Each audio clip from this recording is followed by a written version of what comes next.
What's up, everybody? Welcome to episode 11 of the Inside the Lines podcast. And I know today's episode is a little different because, unfortunately, my two co-hosts, Matthew and Christian Dunbar, are not here today because I'm studying abroad in Portugal and they're back in the United States. So we're trying a different format out. But we got a very special episode today with two professional basketball players. And to my right, I have Ivan Almeida, a member of the Fiba Cape Verde team. Has played overseas basketball in multiple countries like USA, France, Portugal, and Cape Verde. Is now a free agent, a 6'6" forward. Welcome, bro. Hey, man, thank you. I appreciate the invite to be here, too. Yeah, of course. Thank you. And to my left, he represented Angola at the 2010 FIBA World Cup Championship. 2 appearances in FIBA, right? Yeah, in 2015 as well. 2015, Illinois State alum. Yes, sir. 15-year pro and is now an agent and a player developer. Roberto Strong. Forte. Welcome, y'all. Welcome. Thank you. Appreciate it for having us, man. Yeah, of course. What's up, Roberto? What's up, Yvonne? Matthew here from the show. Super excited for you all to join us this afternoon. Bummed out that I couldn't be there, but I'm sure Safal will take care of you. Hey, with both of you guys being international players, who were some of the players you looked up to growing up? Super excited again for you guys to join us. Thank you for taking the time out of your day to be a part of our show and platform, and have fun with Safal. Playing my brother is amazing. He took care of me, surgery and stuff. He was one who would shower me, so like we had that bond. So yeah. And then he took me under his wings to teach me everything about basketball. He'll sit me down and actually show me videos of LeBron at the time. Right. It's like, yo, look at this guy. He's gonna go to the NBA. He's gonna be this and that. Like, you gotta learn what he does. Yeah, his brother could go, man. Yeah. His brother could Taught go. me everything. Really under his wings. After I transferred, I stayed 1 year there, transferred. He went another way, but we always stay connected every summer. We're together. We would go back to Cape Verde and play and also practice together. So we've really been together for a long time. Every summer for the past, 15 years. Like, yeah. That's awesome. Yeah, every summer, like, yeah, you gotta, this summer you gotta improve your post game. You gotta improve your dribble, all that. He tried to make me a complete player.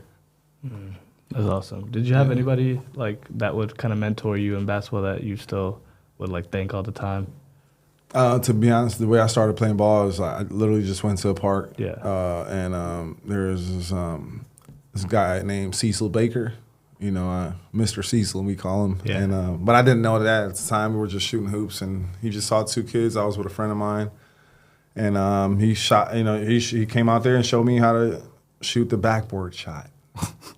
Off the glass, bro. Then it became my girlfriend ever since. I'm trying to tell you, 90%. Yeah, off the glass. So that was kind of my mentor guy. But yeah, I never, I was so. Yeah, when we see somebody banking with a shot. Backward, off the glass, bro. It's the first time you're hearing this for sure. Off the glass, bro. Yeah, that was my first shot. The first thing I learned. But he just corrected me and just kind of. He was actually a coach for a Division I school called IPFW at the time, and and he was like 50, and he was whooping the young guys, bro. Like, yeah, it was something like that. So he had to put some. He was like, put some respect on my name, bro. And he was a white dude, okay. White. But so I had to listen to it eventually because I was trying to ignore him. But that was my only mentor, kind of like in the beginning, and then like just I really fell in love with the game. I'm a gamer still, and I always playing 2K. Playing Dreamcast, whatever it was at the time, it's like simulation. You know what I mean? Like, and they really teach you the game through the game, in so many ways. And I think you need that for your vivid imagination type stuff. And I feel like kids are losing that nowadays. So I kind of, I'm a forerunner. I kind of like just went for it myself. And obviously, you have the coaches, that, throughout the levels that you go through, and that's kind of my route, my mentors. That's awesome. Like, how'd you guys meet each other? Man, I'll let you start, Yvonne. Man, they invited me for a workout. One of his guys invited me, and when we got there, it was click in the right moment. And since I met him, we've been kicking it. It's been about a month and a half or so. Yes, sir. Yes, sir. Yeah, the energy really kicked. He's a great a great coach, really giving tips that I can improve for my game moving forward. So it's been a blessing to meet him at this point in my career. Yeah. Likewise, Awesome. Obviously, everyone in the world knows who this super athlete is. 3-time champions, back. I actually played for his coach, but in Angola. So that and I also played against his brother. Yeah. Okay. Yeah. So just kind of just like him, but, he's obviously a little taller, a lot stronger, and just a different monster. Yeah. But definitely been great working with him this past month and a half. So How often you guys work out together? Since we met, been pretty consistent. yeah. That's awesome. That's awesome. Okay, so I want to kind of talk about early life basketball because both of you guys were not born in the United States. So the basketball culture is like a lot different because like the main sports are like soccer, right? Yes, sir. In your guys' country. So like when did you guys get into basketball? Was it when you moved to the United States or was it still back in your country? No, I started a little earlier, at 11. I mean, late. Late, right? Yeah, because we started with soccer, Right. Soccer practice and stuff, and then I went and did some karate, play handball, volleyball, handball, and then at 11 I met basketball, and then it was since then never left it. I still played soccer with my friends because you cannot run away from it back home. Yeah, And your brother played basketball too, right? Yeah, my brother played. So did you guys like grow up? No. each other, or- Unfortunately, he went to US. Okay. A year before I started playing basketball. I see. Okay. And when I started, all I could hear was like, "Oh, your brother's Yeah. this, your brother's that. He used to be good." Da, da, da. Right. So when I pressure. started playing basketball, I started hearing all those stuff. I was like, "Okay, yeah, I want to be better than that." Yeah. I want people to You talk went for about a me too. but nah, it was cool. But back home, I played basketball, but usually in the streets where we play, like if I go outside, nobody was playing basketball. It's just soccer and stuff. So when you did play like pickup basketball back home, like were you still the best player on the court from the start? Or like No. it took time? I didn't know nothing. Oh, okay. Like, I started from zero. Yeah. Right. Yeah, I started from zero, learned the fundamentals and everything. Because it was actually, I started in a school. Okay. By Professor Francisco Romero. He's Cuban. So that's where I would learn the fundamentals. And then sometimes I'll go play 3-on-3 on the courts, But it took me 3-4 years to start playing 5-on-5 after that. Yeah, so. It's crazy. Yeah. Yeah, you got to get those fundamentals. So imagine you go practice fundamentals Saturday and Sunday. Right. And then the rest of the week, either you go play 3-on-3 on courts. Yeah. Or you playing soccer outside with your friends. So, Right. Yeah. Is that where you get your footwork from? Yeah. Okay, I was wondering. This is just a little too natural. Like I don't got to teach this. Please. With player development, like certain things you can't teach. Right. You know what I mean? So like, obviously we connected. He's a veteran in this game, and basically I'm not developing. It's player development and maintenance. With him, it's just maintenance. Just straight to the point, straight to his crystallized game and the moves that he's gonna make in the game consistently. To just stay sharp. It's not about like the quantity of time we put in there. It's more about the quality. Yeah. And going straight to the point. So right. Well, what was your early life? My like with early life, I kind of similar to Yvonne's, and I played soccer, and we used to play with the soccer bags. I know. You kick it in the streets, so it was rough. Anyways, there was once I got to the States, I tried a little bit of everything because in the U.S. all the schools give you an opportunity to try every sport, so you can kind of just find yourself. And I played soccer. I was really, really good. I'm a lefty. I kind of call myself the black Cristiano Ronaldo. But, I was supposed to get a scholarship to Indiana University, but I turned it down because I fell in love with basketball. Wow. That's crazy. Yeah. Okay. And I wasn't sure about basketball, but I played soccer, but it was just to stay in shape and have the footwork. I ran track. I did all that just for basketball. So it was kind of the same path, yeah. So you just played soccer and happened to get a D1 offer?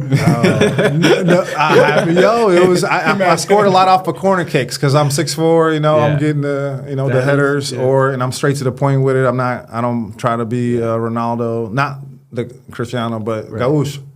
I'm not trying to do all these, AI moves with it. So, yeah, coaches want those type of players, and I just didn't care for it enough. Yeah, yeah. What was high school basketball like for both of you guys? Because you just mentioned you played soccer and basketball, right? So we don't have high school basketball. Really, I was wondering. We don't have high school basketball. You either have like a team outside where you go play for. So and, since the school I started playing basketball for, like the basketball school we started, like the coach never wanted us to enlist us in the league. Wow. So he would rather us go to other clubs to go play. Yeah. Because he'd rather stay with just teaching us the fundamentals and stuff like that. Wow. So that's why it took me like 3-4 years to start finding a club to start playing. So my high school years was just like I'll go to school and then practice with the club, and then just almost like here in Portugal, the kids do. What was the best way to kind of get noticed from the college coaches in the States?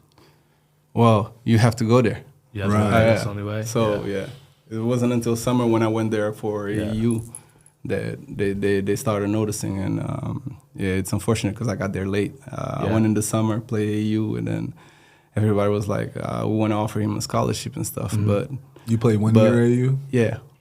Played in one summer. One summer AAU? Yeah. Where'd you play? One summer. I played for the Rhode Island Hawks. Okay. With Mike Mara and a couple other guys. That's what's up. Mike Mara, I think he went to, what's the name of it? Forget about it. I can't remember the name of the school. It'll come back later. Yeah. But we went to the Nike Vegas event, and then I had a lot of schools like wanted to offer me. Yeah. But I finished high school with 17. I was here for a year in Portugal. I went for AU, and then they want to offer me 5 years scholarship, and couldn't work because the eligibility stuff. So I lost a lot of D1 scholarships. That's because crazy. of that. Yeah. Wow. That's tough. What were some of the offers that you had received? I had for Sacred Heart, Harvard, Ivy League places, because I had grades too that I could enter those. So yeah, I kind of lost all of those. Yeah. I wanted to go to prep school too, but they didn't issue visas for Cape Verde for prep school. And actually, my first visa to go to US to be a student visa to go to US was denied. Denied? Yeah, that's crazy. So after they denied me my first visa, I had no other choice to go to community college. Okay. Yeah. So I had to get like I think it's the midterm. Yeah. So I had to get that so I can go in the middle of the first semester. Yeah. And then how long were you in the U.S. for you? I was from 2017 until 2012. 2012. Okay. What about you? What was the question? What was like your high school basketball recruitment process like for you? Yeah, my high school, I played for Northside High School in Fort Wayne, Indiana. I didn't really have that many offers in like towards the end of my career. I had a couple of offers, but I made the All-Star, Indiana All-Star vibes, all that. But at the time, I played AAU as well. I never had played before. I played that one summer. I went, they usually played, basketball, open runs for all the international overseas guys on a Sunday at church. And there were some AAU guys there, and Deion Sanders' agent was out there, and they had a little draft. And it was like, hey, they saw me. They was like, hey, you want to play? You want to go all over the country and play some AAU basketball? And if you're good, if you do good, we'll keep going. If not, we'll just send you home. It's all right, buddy. I mean, they kept it real simple. I'm like, okay. I was like, sure, I ain't got nothing to lose, So I was averaging about 5 to 6 threes a game until we made it to AAU Nationals, and I had 8 threes in a row, 10 total. I didn't play the fourth quarter, and there were all the top recruits in the country were there. So University of Texas was my first offer. And then I had Kansas even throughout JUCO and stuff like that. So, but I had to go to JUCO because I didn't have the grades right away. So I had to go to JUCO and take that route. But I became student athlete of the year there. So Kansas, I could have still went to some schools, but like Duke, they weren't recruiting JUCO athletes at the time. So that's how my high school was. My transition was. AAU was, I played for Blessed AAU National, so Did all the top players play in AAU basketball back then too, or Dude, were there some that? I really don't know, but now that looking back at it, I believe so. Like because AAU was popping back then. Like it was when I jumped in it, I seen all the big faces. I'm like, damn, this is. When we got to Orlando, AAU Nationals, you see all the big dogs. So. Yeah, it's crazy because nowadays in the States, it's like if you don't play AAU basketball, like you're most likely not getting an offer unless like you go to a top prep school. They're trying to change that. They're trying to change that because I feel like a lot of people feel like AAU has messed up the game. Yeah. Like, a little bit. But for some people, like people like ourselves, like it got me a scholarship. Yeah. A couple, mad offers. So that EYBL it got me circuit. something. So. I can't front on that. So. But you mentioned you played at JUCO. What was the transfer process kind of like to go to Illinois State? I thought it was going to be easy because my coach there is Coach Porter Mosier, who is the head coach of Oklahoma University right now, and then my coach at Illinois State University, the guy that was recruiting me from there, and then my head coach at Daytona Beach was Porter Mosier. Brad Underwood, which is the head coach for Illinois University right now. Okay. So two tough dudes, but Coach. I had University of Kansas recruit me, and I really wanted to go there, but I was probably going to just be another one in there, and so I wanted to, go like high to mid major, so I can actually like be the man kind of thing. Right. That was what I was thinking right away. Yeah, and the way you always want to be where you're wanted. You don't want to be where you're just going to be.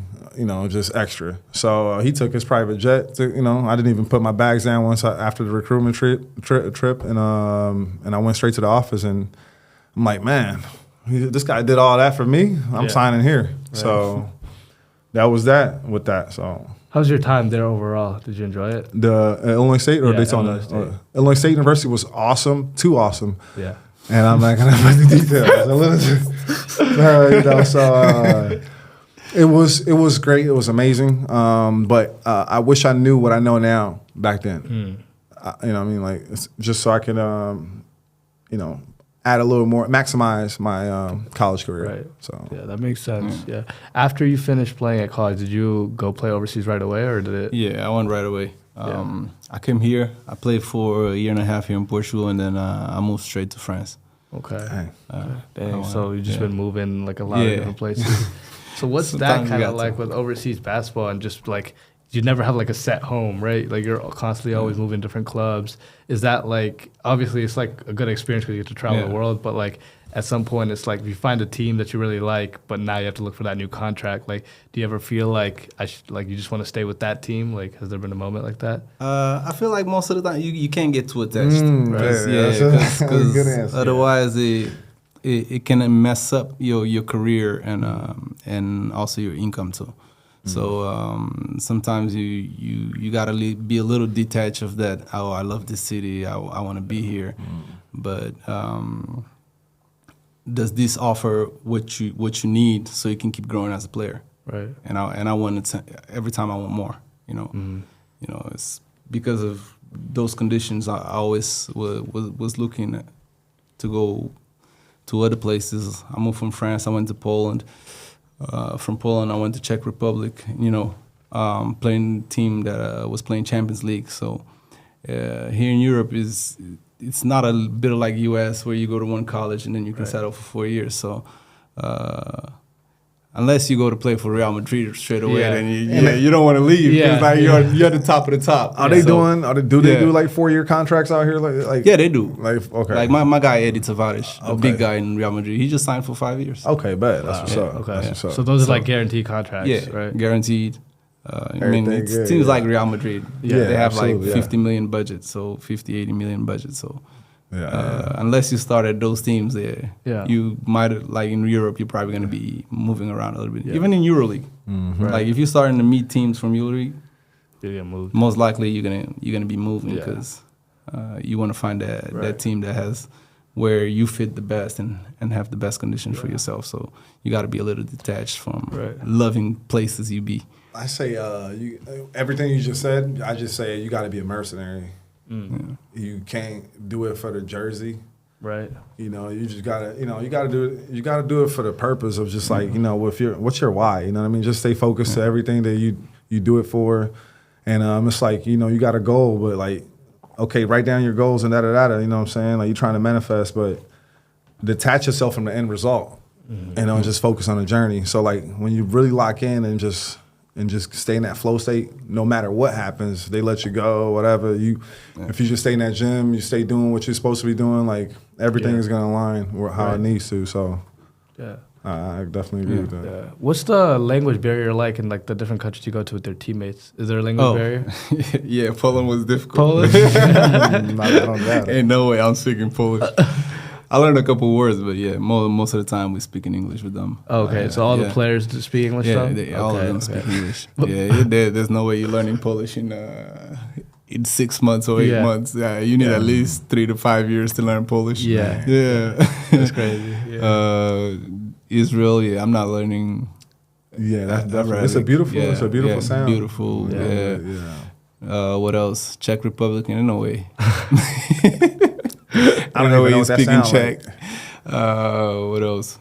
So does that Italy could be like I think if I stay more in Italy, I could have learned the language. Right. Yeah. Does living there make that kind of difficult to, like when you're ordering food and stuff like that? Because like right now I don't know any Portuguese. I'm trying to order food sometimes. Yeah, I'm all technological, bro. I'll be translating. Translate out. How does it sound? How do you say it? Yeah, I look in the phone. I put it playing. Okay, I can say that if they don't speak English, but you know, most of the people at least they try to. In those places, like in Poland, every time I went somewhere that people don't speak English or anything, like they try to put somebody that can help you out, translate, or maybe they'll even tell you, can you write it on the translator? Okay. Yeah, so that helped a lot, dude. What was your favorite country that you've been playing basketball at? Playing basketball at? Yeah, if you had to pick one.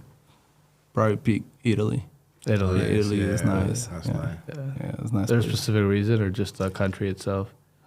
Just the country itself too, and the basketball too. There, the basketball arenas filled up. Yeah, they really love it. Like, that's a place where you got the full package. Yeah, you got the full package of everything. Okay. Tough basketball and everything. Yeah. What about you? What was your overseas basketball experience like? Well, to be really honest, man, I took the route of going to play for my country. Right. I played straight for Petro. Which they just won the BAL League in the NBA Africa thing, and I played for them my first 4 years, and and that was my route to get on the national team. So I had to go back home, basically fight for a spot, and they actually were 11 years. Champions. Yeah, straight champions. And it was like a hard thing to break into. You know what I'm saying? It was some strong names, And but I did what I had to do. Yeah. I had that mercenary mentality. I love my people. I love my brothers, my warrior brothers. But I got I'm getting paid for this too, and I got to represent what I'm getting paid for. Yeah. And so and I had to get on the national team because I wrote down the blueprint and I had to follow through, you know what I'm saying? So, that was my experience basically. So would you say like if you were playing in like the different countries, and would you say it would have made joining the national team a lot harder? Say that again, sorry. If you were like playing basketball in the different countries and not in your home country? Yeah, like let's say like my skill set, like at the time, because I thought the game was 90% physical, but it's really 50% of the game is 90% mental. Yeah. You know what I'm saying? I had to take a different route because everybody in the States got talent and the competition is a whole lot more, And going back home, with my skill set growing up and being bred in the States, not that it was easy, but it was more doable. Yeah. So that's the route I had to take. Makes sense. What was that feeling like when you actually made the national team? My first time, or just being, it was a great experience. But I was so locked into my manifestation process that I was just like, this is supposed to happen, right? So this is just another thing. Yeah, let's go. But it's amazing. Of course, when you look back at it, it's like there's no greater feeling for. First of all, if you don't have the luxury for being from another country to be able to represent your own country, man, that sucks. I got a lot of people that I went to school with back in the States that once they see me represent my country, it's like, man, they wish there was my position to be able to do it for theirs, but it's tougher to do it there. and I had an opportunity to do that. I'm a patriot, and I love to do it. Like I said, I would do it even if I wasn't getting paid for it. Right. Represent my country. Yeah. As far as that, but so it was an amazing experience. To be honest. What about you with Cape Verde? What was that experience like? Crazy, bro. Yeah. Because since when watching the national team play at home when I was like 15, 16, I was like, you watch all those players come, like, you hear about them, like they play overseas and stuff. And then you see them, like, right there playing. Mm-hmm. You see the whole vibe in the gym, like, the gym is packed, crazy. The You see flag. the flags, Yeah. the anthem, all of that. And that been my dream since the gig. I was like, 2 years from now, I got to be in the national team, too. Mm-hmm. Yeah. And, when that happened, it was just like, It happened for me in an early age, though. I was 17. Wow. Yeah. Dang. 17. I didn't even know. Yeah. So, but it was amazing. I was like, I didn't think at the time I noticed the responsibility Right. that 'Cause of that's- representing a country because I'm 17. Like, I'm not mature enough to know all that stuff. But like, just remember all the places we've been. Like, me trying to follow the vets. Yeah. And, Yeah. what you guys doing? I want to know. Yeah, and then and then you get on the court, international competition. They playing the anthem, and Right. you just like you have the hand there, and you're singing That energy. the anthem for your Yeah. country, and you be like, whoa, yo. You got the whole country we behind in your back. China playing Yeah. playing for Cape Verde. What was your guys' favorite moments playing FIBA basketball and representing your country? If you had to pick like one moment. For me, it was the World Cup. Yeah. The World The Cup? first game. Yeah. That was nice. That flag, you look it up. Yeah. And you on the world platform, like you're playing against you're the top 32 teams in the world, like That's crazy. You're like, I'm really doing and this. it's Cape Verde. We 500,000 people at home. Right. Man. Right.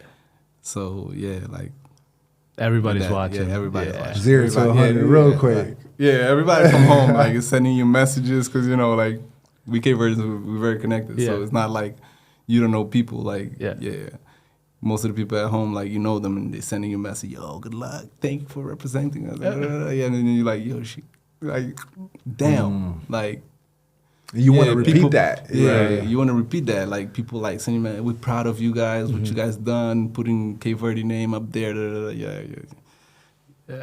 That's a crazy feeling. And then it's an amazing feeling, yeah. What about you? What would you say? My the best moment of my what was the question? Yeah. What's your favorite moment? Playing against 4 MVPs on the court at the same time. Yeah, talk about Yeah, that. that's probably I can't go. I Might as well can't talk deny about it. Well, everybody on that, Yeah. 2010. I didn't play. We have our guy named Olympia Cipriano. He was on the national team. We got Carlos Moraes. We got a lot of legends on the team, and I wasn't getting that much playing time. Yeah. And Olympia dropped 30 against Germany, the night before, and then he didn't play the next game. This is our top guy, and so 'cause I don't know, something was wrong with his wrist. Okay.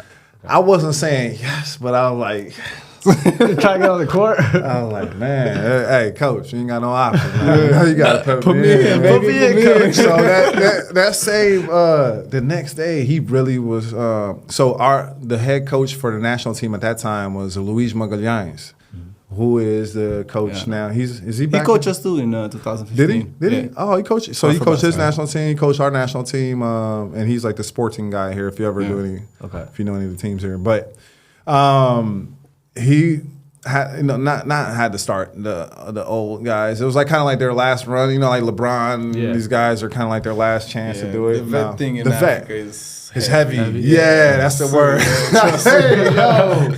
You gotta wait until they say we going. All right, look, young fella, you can go now. It's your turn. They'll tell you when you can go. Like, So that's how it was. At some point, one of them got tired. We were down 30. That's what happened. Against Team USA, okay. Against Team USA. And then Coach Luis Magalhães was like, all right, Fortes, let's see what you can do. All right? And I went in there, and I was pretty heated. I felt like I should have started and all that stuff. So, I just kind of, it was a sense of urgency button had to be turned on. And I did my thing. Tyson Chandler trying to block my shot. I'm shooting over him, doing up and unders, doing all these things, and it was just a lot of adrenaline. But mainly that stuff comes from representing your country, bro. It's another juice that comes on you. It's something else, and it stays too after that. Especially if you stay on the national team for a while, it becomes like a shield. You know what I mean? Yeah. And you got Stephen Curry, you got Kevin Durant, you got Derrick Rose when Derrick Rose, the prime Rose. You got Westbrook trying to dunk on the whole team at the same time. Like, he just missed it, luckily. Lamar Odom, all those guys. Chauncey Billups. Anthony Davis didn't even play, bro. Yeah, He was on the bench, with Coach K on him.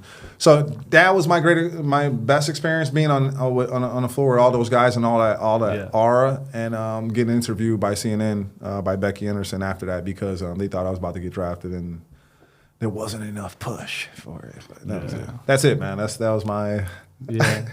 What was was there a player on that Team USA team or somebody on that Team USA team that was kind of like, whoa, like this is like the person or whatever? Yeah, they actually there was they interviewed Chauncey Billups. They had to put Chauncey on me because he was probably their best defender at the time. And afterwards, they interviewed like Derrick Rose or Chauncey and a couple other guys, and they asked like, who do you think from these guys that could play in the league? 82 games and that.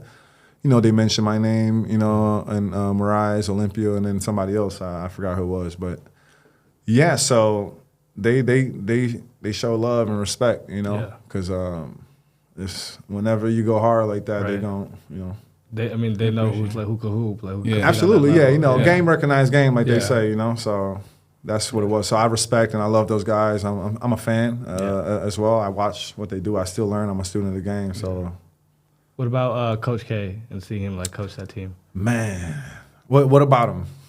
You tell me. What about it? Does he even need to coach that team? Yeah, Coach K. Coach K is awesome, amazing. I was starstruck with Coach K. I'm not gonna lie. I was at the crib reading his books. A couple of them. I got a couple of Coach K's books. And and it helped me get through practices and games and stuff like that, and seasons. And then I getting to play against this guy. He's sitting over there with his little shiny ring on, and I'm like, damn, that's Coach K right there. I got his book in my book bag. But that's great experience. That's one of the greatest coaches, of all times. And it was an honor to be able to be on the court with that same man. Well, that's awesome. Those are awesome experiences. Like, not everybody could say. There's not many people that could say they've represented their country on a international stage. Yeah. I want to go a little off topic, but you record music too, right? I saw that. A little bit. Yeah, I got a studio at home, my label too, and we're trying to build something out here. So that's kind of my gateway out of basketball. Yeah. So when I'm home, it's actually, I love doing that too. So we got some stuff coming. How many songs you got out right now? I saw the one the music video. Which one? It was on Instagram. It was like the most recent one. Fame or Reset. I think that one. Yeah. We got a few. Like we released the EP. I think it was on May or April. Yeah. But mostly I'm trying to focus on mostly producing and mixing and mastering. Okay. But I've got like about, top of the head, about 30 songs that I've participated or I made. That's awesome. Yeah. One album, one EP. Yeah, that's really awesome, bro. Music is so connected to the game that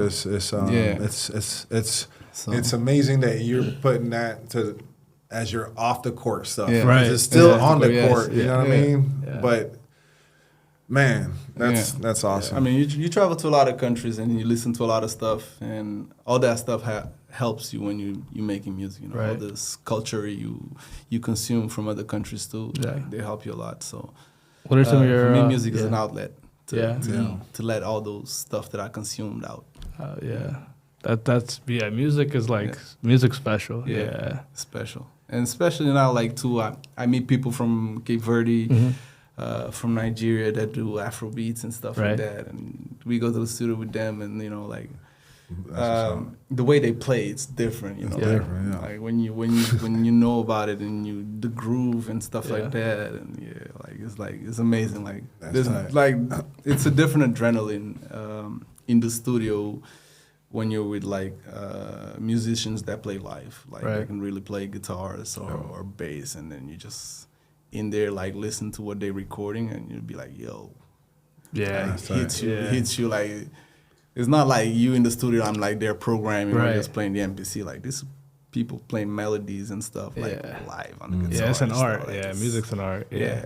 You guys go to concerts out here ever? Hey, I just went to see. What was the last one you went to? Man, I'm bad with names. I went to Burna Boy. You went to Burna Boy, but I went to years out here. that That was. I go to concerts to watch how artists perform. Yeah. It's not about the entrance, it's about the ending. I watch the whole thing and how they do it. How they get people to create anxiety before they come out and stuff like that. So that's the last one. Brock and I went to one a few days ago. We went to, you guys know Benny the Butcher? Benny the Butcher. Really? Oh man, I've heard of Benny the Butcher. He was out here. Yeah, he was out here. Travis Scott was out here. One of my athletes went to Travis Scott. Travis Scott. Jamie Jr. You went to Travis Scott? Oh my God, that was crazy. That show was. I saw Travis Scott in the States. No, that was. Travis. He definitely was popping out here. The one he did in Mel Arena. Yeah. Shut it down. Crazy, shut it down, bro. Wow. Crazy, bro. So a lot of artists that I saw Jay-Z in Angola. I saw Fabulous in Angola. Yeah. I saw Rick Ross in Angola. I saw all those guys in Angola. Yeah. All those guys were in Angola at one time.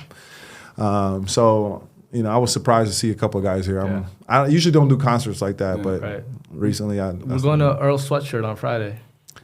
Where? It's I don't know where it is, but it's in Lisbon. Lisbon? Yeah, it's a venue like 10 minutes from here probably. Well, how early you got to get the tickets? I just got it today. Oh, okay, that's nice. I'm gonna have to look into that.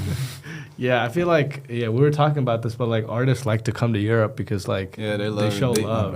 They do tours here, like everybody. Like I was surprised to see people like, man, like crazy for Travis Scott, bro. Right. Like, doing all types of stuff in there, bro. Yo, I don't doubt I was like, man, and you talking about like a big arena, bro. Like, packed. Everybody singing their songs and stuff. Like you open nothing. Yo, he repeated, bro. One time, like he repeated one part of his song 15 times or more. Dang. You like stop and go for 15 seconds and stop it. Oh, and then like the whole crowd. Okay, the whole crowd will go again. Yeah. Woo, woo. He created like that wave. And the people were like. And like they have one place in the middle where like they do some stuff like there. I didn't like. I was like, I'm not getting in there. People like that, like him, like DMX, stuff like that. I love people that can perform live. Right? And it's energetic. His show is energetic. MC means move the crowd. Yeah. Right. So how do you move the crowd? So same thing with basketball. Yeah. So like he knows how to move the crowd on the court. Yeah. You got to put it on somebody's head a couple of times and hang on the rim a little bit. Yeah. But I heard some artists they might like be really good artists, but like I heard their live performances are not always like the best, and it makes people not want to go. That's the main thing. But they already paid for it. Yeah, they already paid for it. I'm trying to go to concerts where like I already heard the reputation. Yeah, and the energy is like what you're expecting. I know what I'm expecting. Yeah. It doesn't need to be energetic like Travis Scott, but you gotta be. Like they care and they're trying. It gotta be a show. I don't want to go hear you on a show on playback.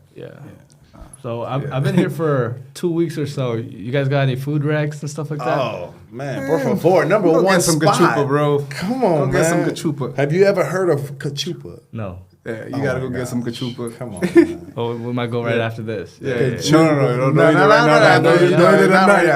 is a weekend. Lunch. This is lunch or weekend. Yes. Yeah. Gotta go get some cachupa. And I'm gonna tell you, the place is Cachupa de Tia Liz. It's in Benfica. Okay. This is another. Okay. Well, I gotta go to that one too. Benfica, Cachupa de Tia Liz. Yeah. So the place where we actually trained. The first couple times he came over, we were just doing some maintenance work. Right afterwards, right across the street is the Cape Verde and Culture Center. Okay. Exactly. And I didn't know. And then we just went there. He took me, show some love with the cachupa, man. Ever since, I never stopped eating it. Oh, is that good? It's that good. Okay. Okay. You got Brazilian food here, too? Yeah. Have you been? Yeah. We went yesterday actually. They had I only had chicken there. Rice, feijão, Yeah, black beans, Black beans. Have you ever heard of feijoada? No. feijoada brasileira. No. Hey. Good. Okay, so Yeah, that is you good. heard of feijoada? Okay, you heard of feijoada. Okay. Feijoada brasileira. You gotta Feijoada, man. You know, what comida else, man? portuguesa. What is it? Comida portuguesa. You gotta get some. It's All like types of traditional Portuguese food? Yeah, Yeah, they yeah. good too.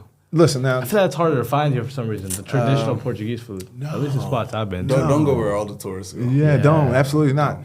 Yeah. The Portuguese are known to being some of the best cooks in the world, It's right? like- Or yeah. like in the kitchen. They But actually. yeah, one of the best. Yeah. So where do we got to go to stay away from the tourists and the locals? Yeah, you gotta go to the little spots. Little spots? Yeah. Come out to my area, or Yeah. Kaisodre. Can they find something there? Or is that no? Half and half. Half Like and- if you, yeah. it's like You high gotta class know. food. Yeah. Mid high class food. Yeah. But if you really want the real stuff, like you gotta look Yeah. into a Madora. Yeah. Oh, okay. Okay. All right. I see. The Palace. Yeah, the trying to eat a places lot of here. food out here. Yeah. Yeah, 'cause- you gotta go to those places. Like Okay. in Amadora, you can find a lot of places that Cape Virgin too. Okay. Yeah. Okay. But usually the best restaurants are not the big ones. It's like, Okay. Okay. It's like one of those what they call it tasquinha. Tasquinha. Yeah. Oh, I like the pastel de nata. Oh, okay. I've been killing those out here. That's a Then signature. you gotta go to Belay. But we had it. We had it. Yeah, We had it. you gotta get Yeah, that. You got That's the hot the ones. one. No, Yeah. they're smaller. They're smaller. But- But they're Yeah. tastier. Yeah. Yeah, apparently. So it was so good. I I put used cinnamon to on it live too. like 2 minutes from that. Oh, like, for real? a couple of years ago. Yeah. That's right. Okay. Yeah. Yeah. I had asked one of the people in the cafe to heat up my pastel de nata. They looked at me like I was crazy. I do that all the time. Okay. Yeah, when I You can I'm heat it addicted to up. coffee and pastel de nata. That's like my signature move. Your signature move? Yeah, Yeah. that's a must. Or Yeah. Pão de Deus. Pão de Deus is good too. Well, I haven't had that yet. It's called the bread of God. Yeah, bread of God. Oh, I gotta try that. And it's actually amazing. Okay. Yeah. So you gotta get Definitely those about to food, go to man. all these Yeah, places. You gotta get some cachupa. Cachupa in Congo. Have you had Congo? Not yet. Yeah. I'm still a rookie in the game. I've been here like a year and a half. Okay. So In the TL's cachupa, they have Congo and Yeah. they have cachupa too. Yeah, Okay. it's like- Okay, sounds good. What are your guys' plans for the future, and what are you hoping to kind of accomplish with some of the next few years ongoing? Man, I think I got 5 years. 5 years in you? Yeah, 5 or 6. I don't Yeah. know. We'll see. But mostly is make a transition into the music business. Industry, yeah. You know, and keep going. You know, it's a good outlet where you can spread the message and also express yourself. So Yeah, absolutely. Absolutely, for real. And you can do A lot both of at the it. same time Yeah. right now too. So Yeah, that for now. transition will be easier. Yeah. a lot of people pushing me though, Oh, really? Yeah. Okay. Yeah. because I went to some of the big labels here, like Yeah. work with some artists and stuff. A lot of them was like, "Oh, why you don't do this full time?" Like, Right. Okay. Yeah. Yeah, for now, like I can Slowly, still work yeah. and still play basketball. So Yeah. for now, it's just till my body can't play basketball Right. anymore, I'll do basketball because I know like once you still love it too much. yeah, right? yeah once you're done, like there's no like going back and coming back. So Right. yeah, I'm trying to awesome. maximize it as much as I can. Yeah. So yeah, so until I have love for the game, like I want to play, and As well. till my body still handles it. Yeah. Yeah, absolutely. Yeah. right. Yeah. What about Man. you? I have right now. I didn't officially retire, Right. so I'm kind of So you like coming back? to play for my own team. Oh, okay. I've said this in another interview in Angola before, and I told him that if the only I'm Petro? No, it was before I went to Interclub. Oh, Interclub. So I was like trying to manifest. Yeah. But my thing is I'm transitioning to I'm a talent agent, Right. not just a basketball agent. Yeah. So and anybody that has talent, I'm looking for them, and I represent. Obviously, anytime you have any project in life, it's always good to start with the fun part. So Right. you create momentum, and the fun part right now is transitioning. I'm still a basketball player. I still love it. And so doing that, focusing, trying to find myself, which age group I kind of wanted to stick with. And then I also do player development.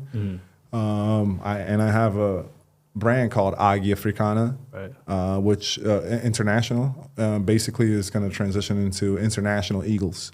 Okay. So, it's better to be an international Eagle than just an American Eagle Yeah. or a Portugal or, anything. So that's what I got going right now, and I'm fully dedicated to my agency and Yeah. my player development and my brand. And through that, I'm going to add value and to people, which is awaken and discover talents. Yeah. You know, That's awesome. Yeah. One thing I did forget to talk about. I want to talk about the NBA basketball school that you guys led.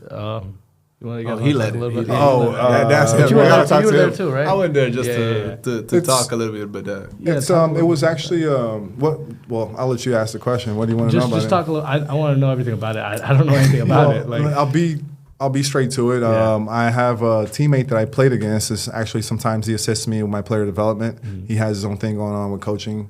He also played for Benfica and the same coach. I don't know, maybe not. But Fred Gentry, an American that's now currently living here. He's played here, played in Angola, all over. So he invited me or gave, he was my connection with those guys. And then, from there, I met the people there, and they liked the work that I brought to the table. And I got a chance. They give a platform for coaches to showcase their skills and what they're doing, and they give an opportunity for everybody to be in the spotlight, which I'm very grateful for, and I learn a lot.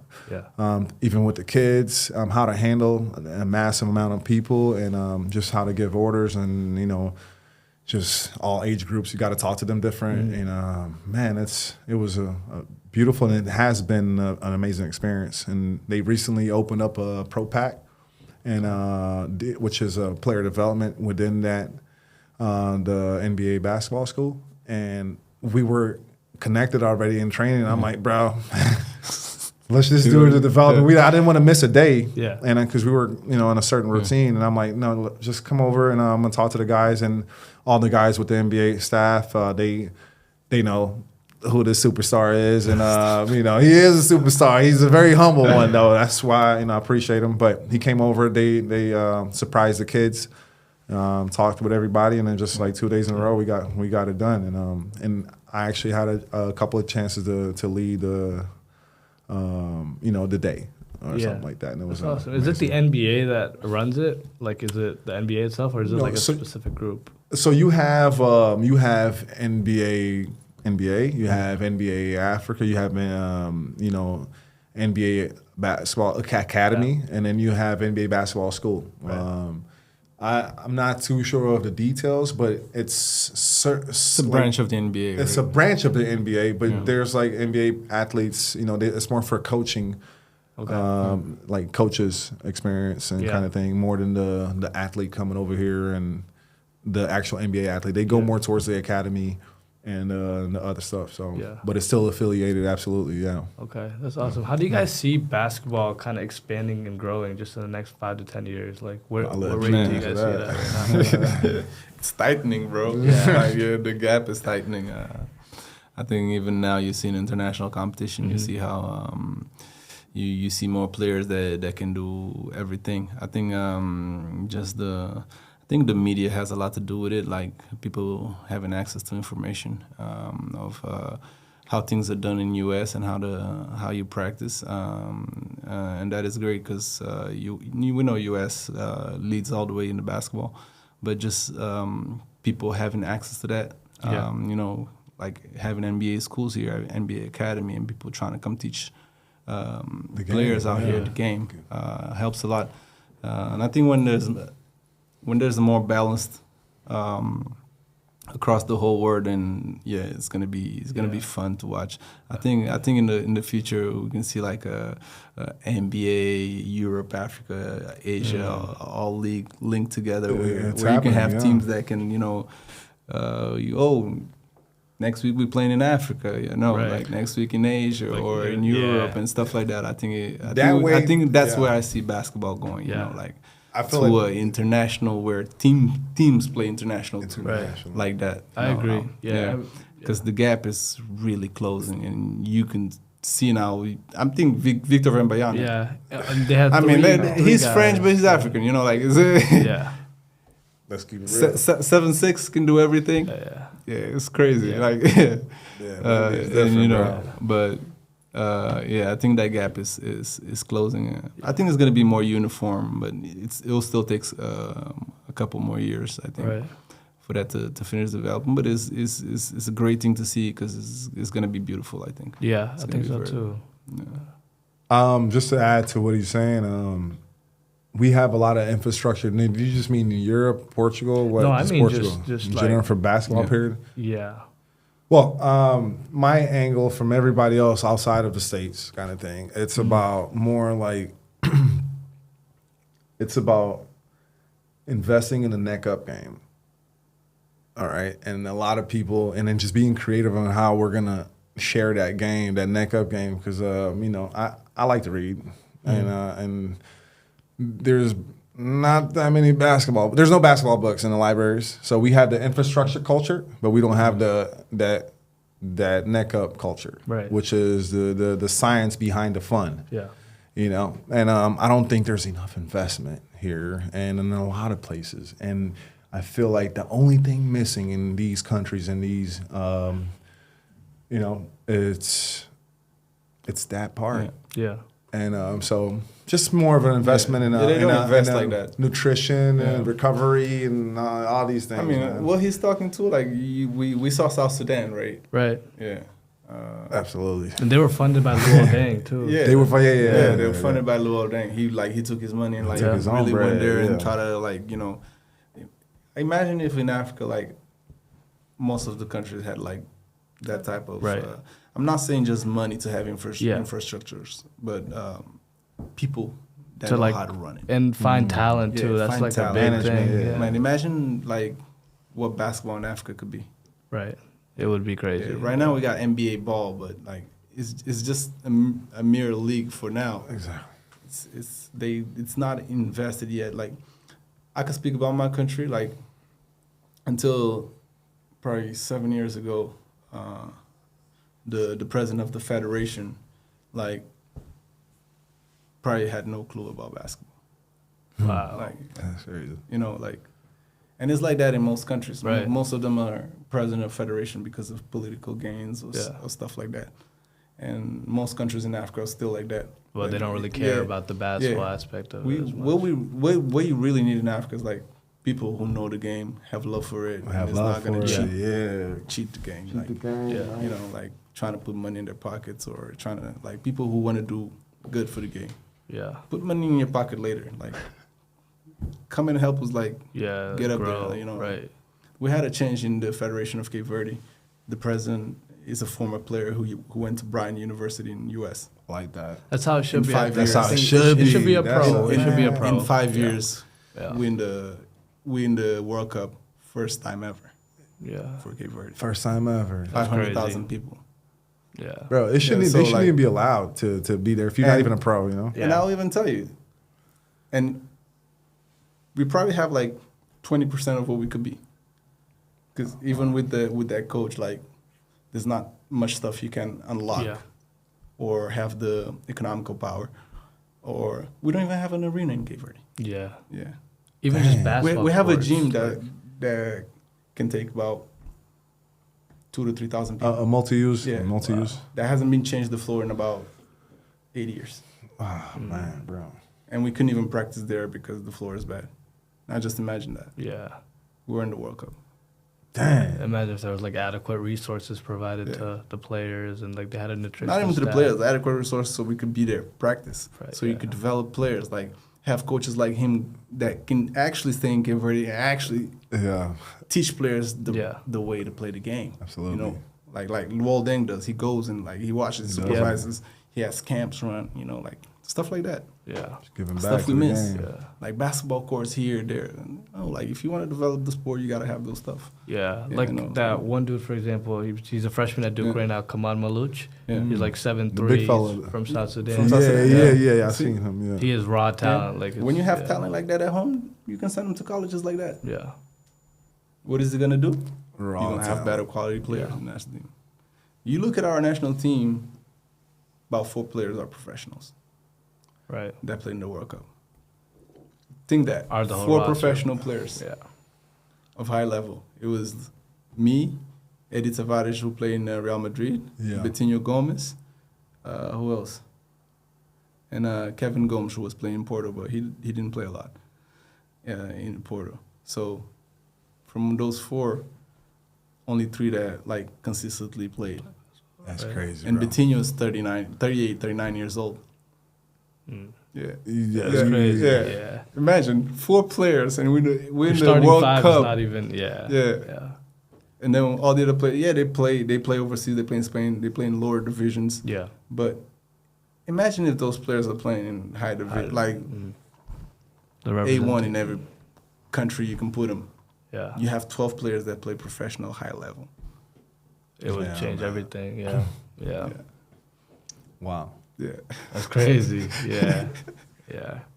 But I think it's gonna change given time. I think people do need to invest in the basketball. Like I think one of the biggest key things is like the NBA actually like giving the resources out to all the other countries. Like they're trying to do that, but it can't be the NBA doing everything. Yeah. Yeah, You know what I'm saying? Like it it gotta be be the government too. your country got Your country gotta be willing to do that. It. Like you know, you got there's so much, so many diamonds in the rough. Like you know, and, you know from where I'm from, and it's too much raw talent to be found. Like that's what that's what I got my brand from. Like this is why I do what I do and why I'm how I'm gonna go after it. Just I'm not trying to lose no talent. right. And I know where they're at, so I Yeah. gotta go get them.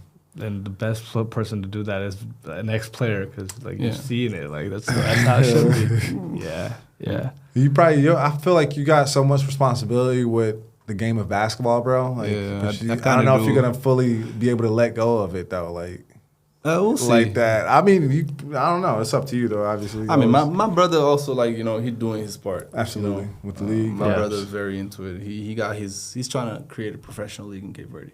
Wow. We don't even have a professional That's league in crazy. Cape Verde. Yeah. Like, he's been like, this is his second year running it. It just finished in August. He's about to go in his third year. Yeah. But like before that, the league in Cape Verde completely amateur, ran by the federation. Yeah. So like stuff like that. So bro. many It's countries are privileged. Yeah, like so many countries like me. I come from like I actually spent my whole life in Cape Verde like till high school ended, like 17 years. It wasn't until I come out here that I get with the reality of things. Yeah. Like I came here for overruns. I was playing. I was practicing with a professional team who won the league that year, but I was in the youth 18 team and playing with the B team. Yeah. All fun and dandy. Like I could have I dominated my youth 18 because I had some athleticism, but I didn't know the game. Right. Like, what was I here doing? Like I could dunk, I could jump. Probably I was fast, so I could go by people. Like him. Like I wasn't like I'm going by you, I'm dunking or like at 17 I was already catching lobs, like rebounds off the rim and putting it back, putbacks and stuff like that. Yeah. And then my first time I get to US, like I go to practicing like open runs they had in Providence College, right? With Sean Brooks and all of them. Bro, I was like shaking the court, like couldn't play. Dang. Yeah, like I know nothing about basketball. Right. You're not prepared. Yeah. Not prepared at all to go to those situations. Yeah, and now the people in the States, they have their private trainers with them. Yeah, and they they're have having private trainers. sessions. Me at every the time, like doing with that situation, I'm shaking the court. I could have gave up. Okay, I have a different mentality and stuff. Like, I want to keep going, so I practice more. But any other kid that could be a fallout. Right. Yeah, like that could be like something. It's better to go to those situations prepared than for you to just go and get a shock. Like I got shook there when I got there. But because the way I was raised and my values at home, I was like, this is what I want. I'm gonna work for it. Yeah. But not every kid is like that. Right. Especially if they don't have those values. Like most of them sometimes come from a single parent house. So when they get to that situation, it'll be like, oh, I gotta fight through this again. Yeah. No, I gotta fight through this in basketball too.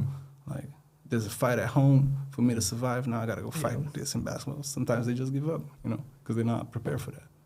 So I think if you got those stuff, even if they in Cape Verde, like growing up or whatever in Africa, and they prepared some guidance, me, I went late to US, 18.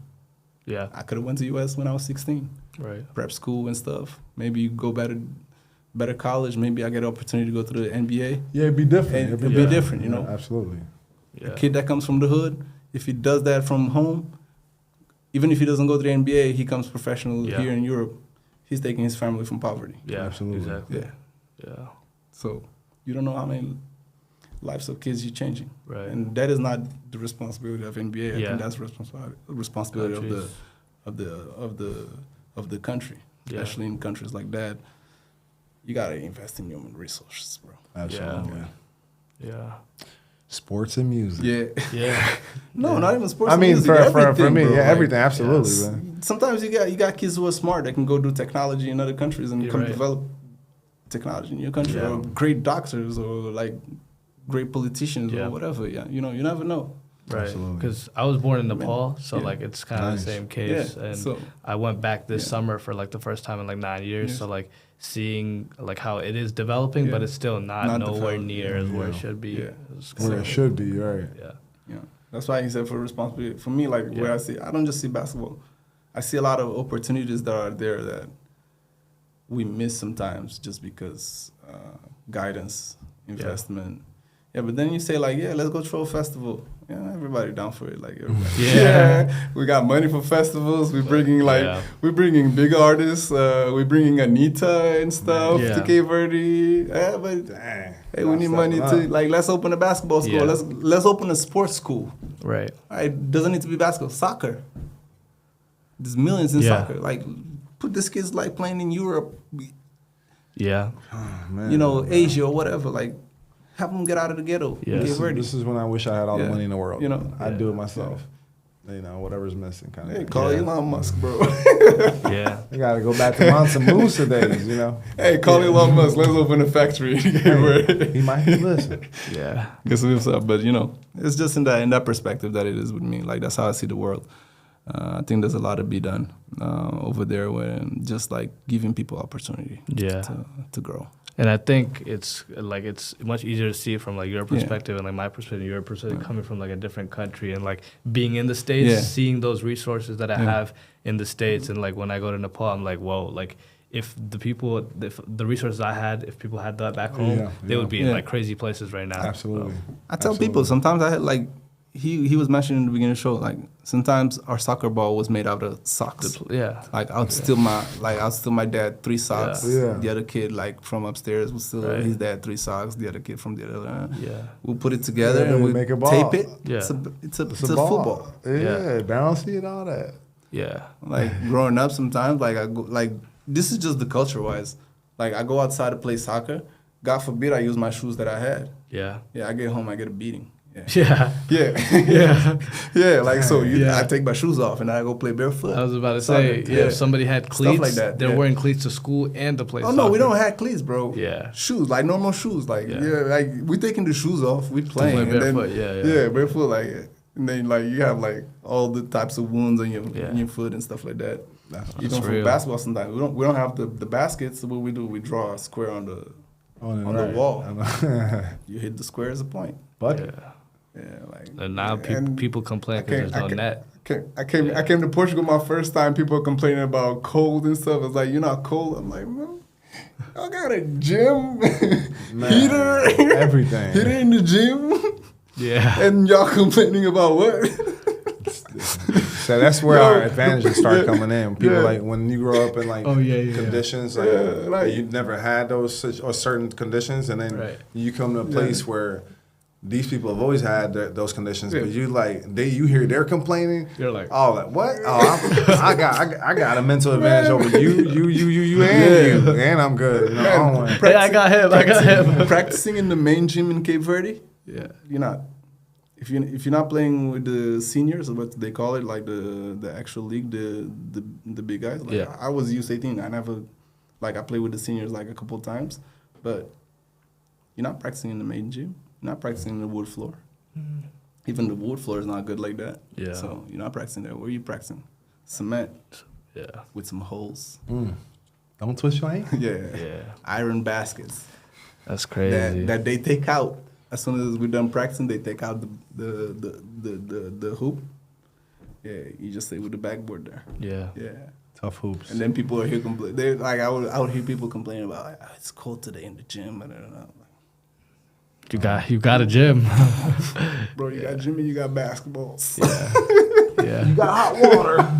That's real. And you can shower here before you go home. Yeah. Don't come with me at that. Yeah.